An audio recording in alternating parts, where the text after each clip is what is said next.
এত বড় আইনবিদের সব রাজনীতিবিদে গিয়ে বসলো, বলতে পারলো না যে আপনি কতদিন ক্ষমতায় থাকবেন, এই ডেটের মধ্যে আপনি একটা নির্বাচন দিয়ে যাবেন এবং এছাড়া আপনার কোনো কাজ নাই।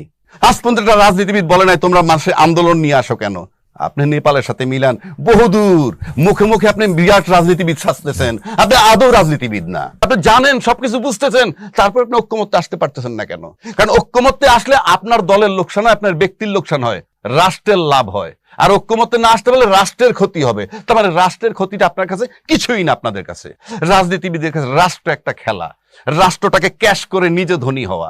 এক হইলো মাপ, আবার তাদের ঘরে যে নাতি হয়েছে সে কি রাজাকার? কোথায় আছেন আপনি? তার জন্মই তো বাংলাদেশে। আপনি ভুল স্বীকার করলে মাপ, আমার কথাটা কিন্তু ওই জায়গায়, ভুল স্বীকার করলে মাপ কেন?